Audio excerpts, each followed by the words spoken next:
Ini agendanya apa? Oke, jadi hari ini aku lagi datang ke launchingnya Moi. Jadi Moi sekarang lagi launching logo baru.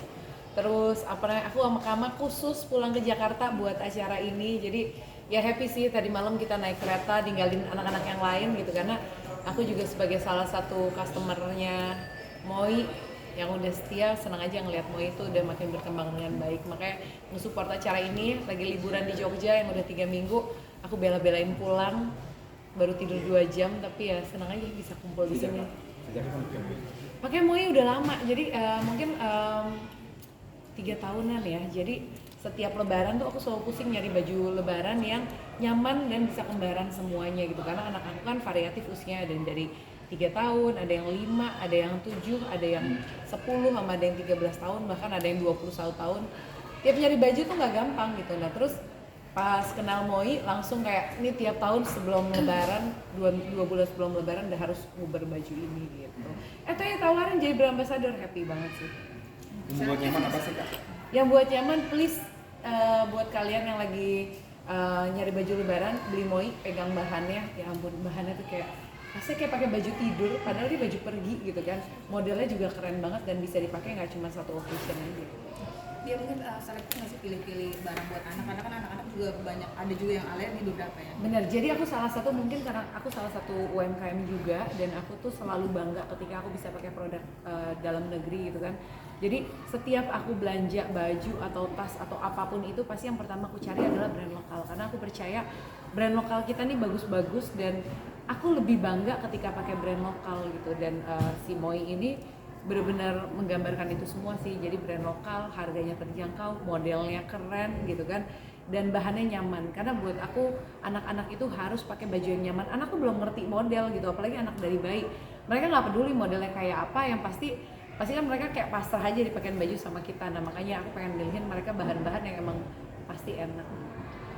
Kalau mana sih yang mungkin sensitif atau picky banget? Anakku yang paling sensitif kulitnya yang nomor 3, si Kaba itu. Jadi dia kalau salah pakai, baik dari sabun, pakaian, bantal, dia alergi berat. Jadi badannya tuh penuh dengan luka-luka badannya gitu. Jadi kalau aku salah pakai baju, salah bahan aja, wah pasti udah langsung dia garukin dan jadi luka semuanya gitu. Makanya ketika aku coba Moi, si Kaba udah cocok, udahlah nggak usah coba-coba lagi, karena kalau Kaba tuh dilihat banyak banget luka di badannya karena super sensitif. Dari usia berapa tahu kabar?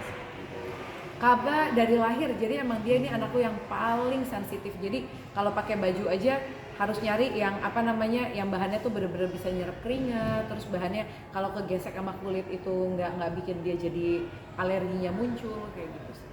Kalau Misalnya berarti dibebasin gitu aja Kak, masing-masing itu. Anakku yang lain iya, karena ketika aku arahin kamu harus pakai bajunya kayak gini apa gitu, pasti mereka udah nggak mau. Jadi ketika aku belanja baju anak, pasti bahkan si Kama aku udah kasih lihat fotonya, mau yang ini nggak bajunya.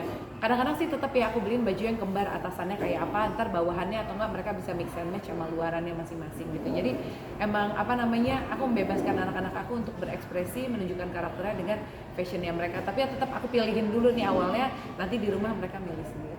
Kalau bisa ide dibilang Moi fashion ini adalah salah satu solusi untuk bebas.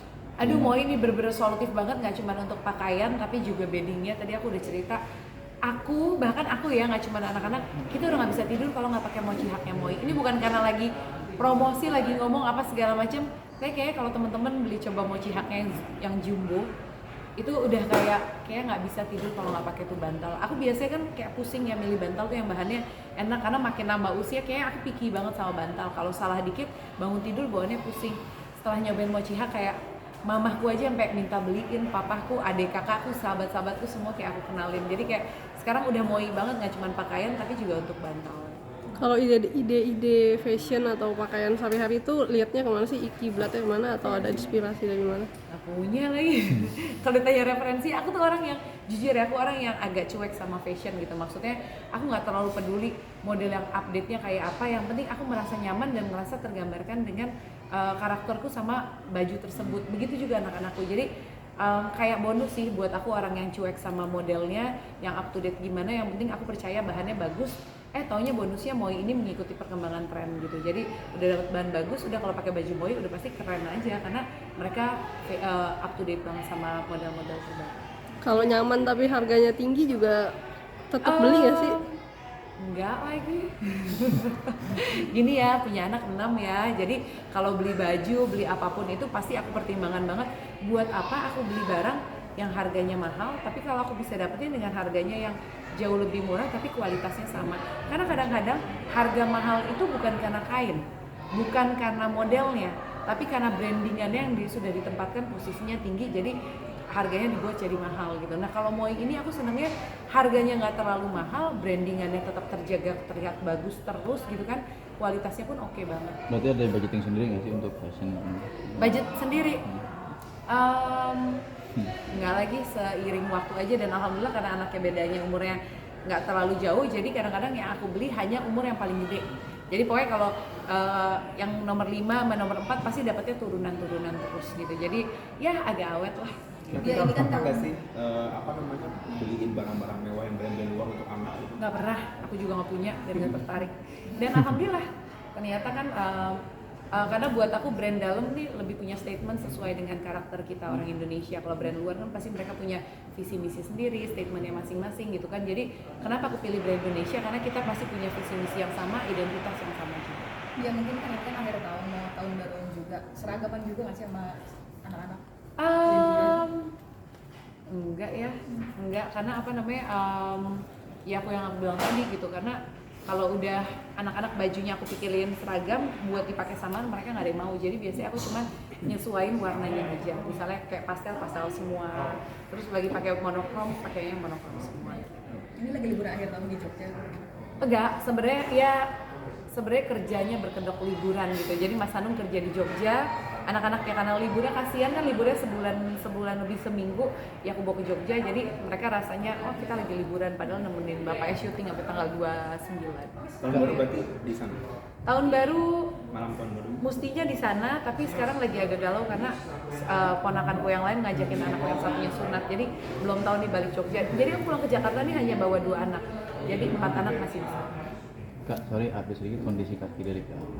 Mas Hanung bagaimana? Oke, kakinya udah membaik, jadi ya alhamdulillah dia jadi belajar jadi orang yang lebih sabar. Kan biasanya gerasak kusuk gitu kan.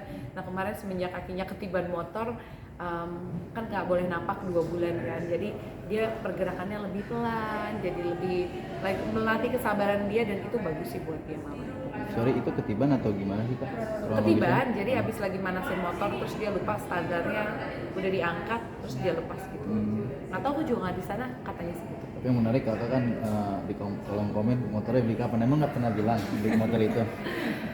Iya, seperti yang tadi aku bilang, aku tuh ngelihat sesuatu tuh, aku ketika beli barang, aku tuh melihat faedahnya, manfaatnya gitu loh. Jadi aku tuh nggak pernah ngelihat ini kerennya apa gitu, tapi lihat manfaatnya apa ya. Ya namanya ibu-ibu ya, kita kan harus mengelola keuangan rumah tangga dengan baik. Jadi ketika beli barang, beli baju atau beli barang apapun, yang aku lihat manfaatnya apa nih gitu. Nah ketika salah satunya contohnya motor gitu kan.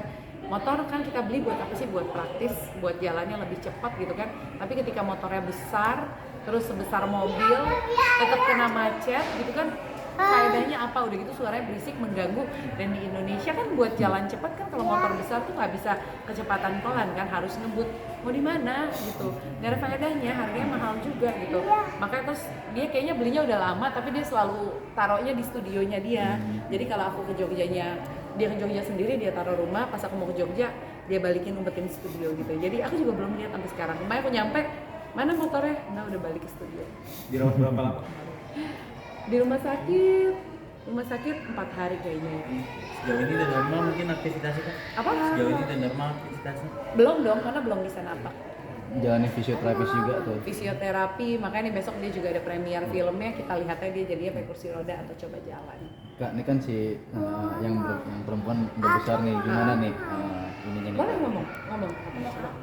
Abi gimana? Kakinya? Gimana? Abi kakaknya sakit kena motor ketiban. Motornya gede atau kecil? Gede. Oh, Udah lihat sama motornya? Ya, B, B, C, D. Kasihan nggak sama Abi? M, D, M, foto. Oke. Udah? Yuk. Kak, anak yang besar kan diperatinnya gimana sih? Kan kadang sulit nih. Iya, yang jelas emang jadi orang tua punya 6 anak itu bukan hal yang mudah untuk bagi waktu. Kadang kan kita bagi waktu buat suami, buat diri sendiri gitu kan. Buat 1 anak, 2 anak juga itu kan udah ngabisin energi gitu kan. Ya, tapi buat aku ini adalah salah satu perjuangan jadi seorang ibu, gimana bisa bagi waktu buat anak, buat suami, buat keluarga semuanya, sehingga waktu buat diri sendiri jadi agak sedikit berkurang gitu. Tapi buat aku proses ini nggak akan berjalan lama sih, karena anak biasanya kalau udah di atas umur 17 tahun pasti udah punya dunianya sendiri gitu. Jadi emang sekarang pasti akan lebih capek, lebih lelah. Ya kayak hari ini aku bela-belain ke Jakartanya malam supaya siang sorenya masih ada waktu sama anak lain, karena cuma mau bertigaan di sini. Jadi yang 4 yang lain kemarin aku maksimalin dulu. Berarti langsung pulang ke Jogja nih hari ini. Ke Jogja lusa insya Allah. Ayo. Ayo.